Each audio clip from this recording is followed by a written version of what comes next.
section 4 now. So let's talk about core leadership styles and identifying your own, of course. So this is still foundations of godly leadership, and it's important that you are self-aware of what are the ways in which I lead, what are my tendencies, and what are the areas in which I need to develop as a leader. So we'll look at some common leadership styles. There are 5 common leadership styles that we will consider tonight, and you'll find yourself in some of these areas. It's just to identify which leader, what type of leader do I want to be, and how do I begin to do that. So the first leadership style we want to talk about is what we call the visionary leader. The visionary leader.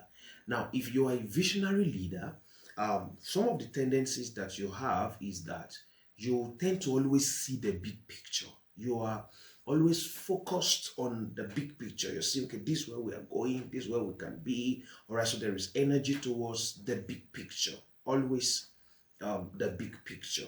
I say that. So a visionary leader is very clear. Is always very concerned about the big picture. Number 2 thing about the visionary leader is his ability to inspire others. Yeah, it's because the vision is clear, so he inspire, is communicating the vision, trying to get everybody to see what he's trying to say and what he's seeing as well. So he inspires others. So if you notice that I'm always concerned about the big picture, sharing the big picture, inspiring others with the big picture, I likely be a visionary leader. Number 3 is that you're driven by purpose and creativity. It's more like you don't have time for nonsense. You don't have time to stop to take a break. You are always about, that's a visionary leader. Wanting everybody to be on their toe, getting things done, this, that. Energy is always oozing out of you. And that energy is primarily tailored towards the vision. That's a visionary leader. Purpose driven. Always driven. Every time he's talking about this purpose. People, a visionary leader that doesn't pay attention to other aspects of leadership, people will probably think he doesn't care about people. He's always about the work. He's always talking about vision. He's always talking about what you should do. He's not even caring about us. That can be a downside to it.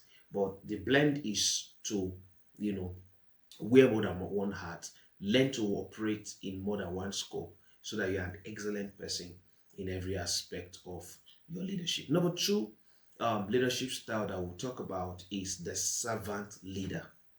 The servant leader. So the servant leader is that leader that cares deeply for people. Oh my God. He operates more like a shepherd. He cares for people. He attends to them. See to their needs. All right. You want to see that they are fine. Do you see that? That is a servant leader. You want to serve. He can give you his last meal. Remove his clothes and give you whatever it is to make you comfortable, to serve you at any capacity. That's a servant leader. Are you learning something here? Praise God. Number 2 trait of a servant leader is that he leads through empathy and nurture. He's not rushing. He's empathetic. All right. You understand the state of everybody. It gives you room to grow. It gives people room to develop. You understand people's limitation. All right. He accommodates people's failures. All right. And shortcomings, and gives them opportunity to grow. Not because he's, he doesn't care about the vision, or just want to spoil people, or he's unserious and all. No, it's just out of the understanding that, listen, growth takes time. So you see a servant leader doing that, nurturing, giving you materials to help you grow. And of course, he's also focused on team well-being. That is servant leader. He's primarily concerned about people before they work. Yes, he get the job done, but he takes care of people. He serves his team members. He serves the people around him. A servant leader. Praise God. Number 3 type of leadership style is what called a strategic or the administrative leader. If you're a strategic leader, some of the things that you do is that you love structure and systems a lot. Small thing, you're already designing structure. You're already designing manual. You're already designing this how we're going to do it. You're designing SOP. You love structure. Okay, this should be here. This should be communicated. You want everything. You want to cross your your T's and dot your I. If you're a leader like that, you're most likely a very strategic and administrative leader. Strategizing, creating structures, simplifying processes. I see that. Another thing, number two is that a strategic leader organizes people and processes. I think I started talking about that. You're good at organizing people and processes. Okay, when this is done, this should be done. When this is done, this should be done. The process is clear. You're setting the process clear. You're setting systems so that operations are automatic. They can run on their own. That's a strategic or an administrative leader. Are you seeing that? So an administrative leader, number three, is great at planning and execution. Planning and execution is their forte. They're good at it. So whatever it is you want to do, you say, we're having a conference. An administrative leader is the best person there. Why? Because it's going to create structures, systems, processes, organize people, create a plan and execute it in detail. You see, some people, they don't care about details, You see why? Because in that aspect of leadership, they are not strong. Are you seeing that?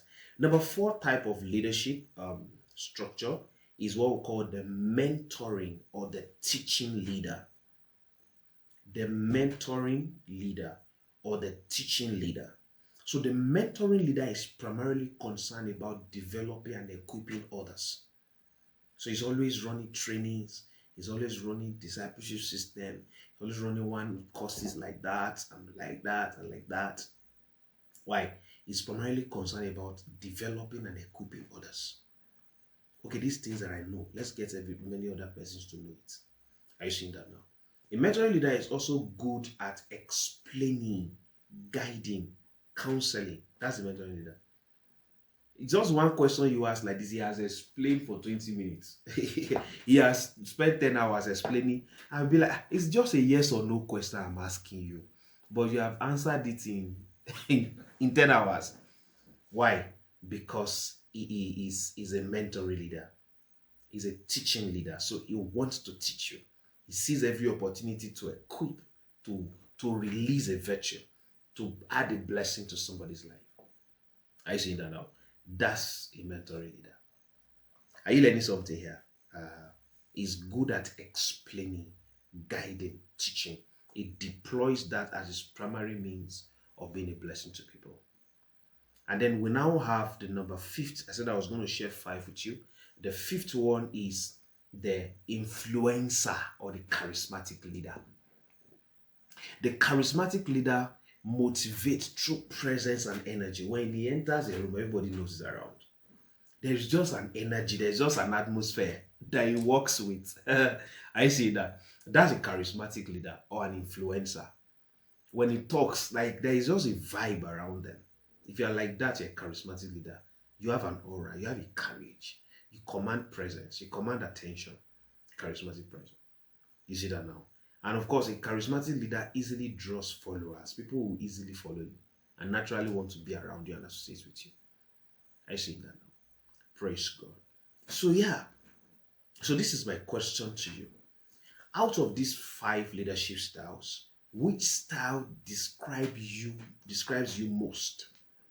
Which one do you think as a talker? Yeah, that's me. That's me. All right. Which of the leadership style describes you most? Which leadership style do people say you are? What do people say about you as far as leadership is concerned? I think you should also find out. I say, okay. Well, how do you think I lead? How do you perceive me as a leader? You should do these evaluations and get constructive feedback from time to time. And of course, which style do you want to grow into? As I've identified, listen, the best leadership style is usually not one. It's a blend of several of them. So you don't just say, well, I'm just a mentoring leader. I'm not a charismatic leader and I don't care. No.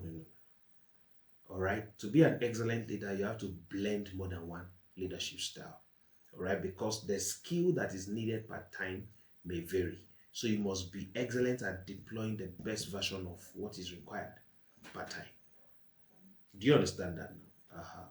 So you have to be skilled at deploying the best version of leadership per time. So the best leaders usually blend several styles together. And myself now, blend a number of them together. You see that? Very important. And you also have to do that.